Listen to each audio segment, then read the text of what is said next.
اسی طرح غیر مقلدین تراویح کے مسئلے پر بہت شور کرتے ہیں۔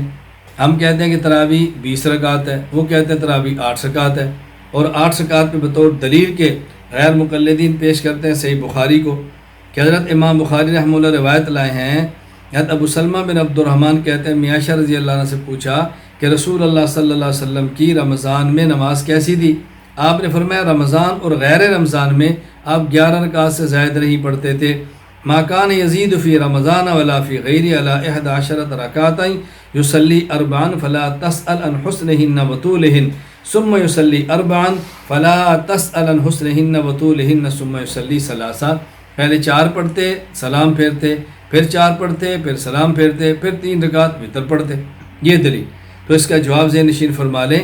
پہلا جواب یہ ہے کہ اس حدیث میں رمضان اور غیر رمضان کا ذکر ہے۔ تراویح رمضان میں ہوتی ہے، معلوم ہوا کہ اس حدیث کا تعلق تراویح کے ساتھ نہیں، تہجد کے ساتھ۔ اور دوسرا جواب یہ ہے کہ محدثین کا مبارک طریقہ یہ ہے کہ جب وہ تہجد کا ذکر کریں تو قیام اللیل کہتے ہیں، اور جب وہ تراویح کریں تو قیام رمضان کہتے ہیں۔ یہ محدثین کا طرز ہے۔ دیکھیں صحیح بخاری تہجد باب فضل قیام اللیل، تراویح باب فضل من قام رمضان۔ صحیح مسلم تہجد باب صلاۃ اللیل، تراویح باب ترغیب فی قیام رمضان وهو التراویح۔ سنن ابی داود تہجد باب فی صلاۃ اللیل، تراویح باب قیام شہر رمضان۔ سنن ترمذی تہجد باب فی فضل صلاۃ اللیل، تراویح باب ما جاء فی قیام شہر رمضان۔ سنن نسائی تہجد کتاب قیام اللیل، تراویح ثواب من قام وصام۔ موطا امام مالک تہجد باب فی صلاۃ اللیل، تراویح باب فی قیام رمضان۔ موطا امام محمد تہجد باب فی صلاۃ اللیل، تراویح باب قیام شہر رمضان۔ مشکات المصابیح تہجد باب فی صلاۃ اللیل، تراویح باب قیام شہر رمضان۔ صحیح ریاض الصالحین تہجد باب فضل قیام اللیل، تراویح باب استحباب قیام رمضان وهو التراویح۔ صحیح ابن حبان تہجد فصل قیام اللیل، تراویح فصل فی التراویح۔ مجمع الزوائد تہجد باب فی صلاۃ اللیل، تراویح قیام رمضان۔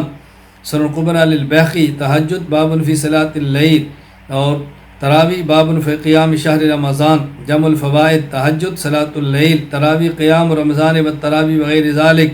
قیام اللیل المروزی تہجد باب فی صلاۃ اللیل، تراویح قیام رمضان۔ بلوغ المرام تہجد صلاۃ التطوع، اور باب التراویح قیام رمضان۔ دیکھیں ہم نے کتنی پیش کی ہے، اور یہاں امام بخاری رحمہ اللہ تعالیٰ بھی اس حدیث کو کتاب التہجد کے تحت لائے ہیں۔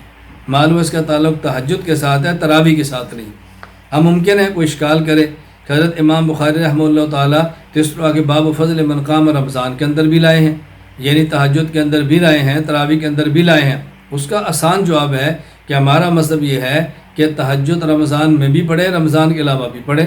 تو پہلے امام بخاری تہجد کو لائے، یعنی اس 8 والی روایت کو تہجد کے اندر، پھر اسی 8 والی کو لائے رمضان کے اندر، یہ بتانے کے لیے کہ اس کو رمضان میں بھی پڑھنا ہے، غیر رمضان میں بھی پڑھنا ہے، یعنی تہجد کا تعلق رمضان اور غیر رمضان دونوں کے ساتھ ہے، اس لیے دوبارہ ذکر کر دی ہے۔ اللہ ہمیں بات سمجھنے کی توفیق عطا فرمائے۔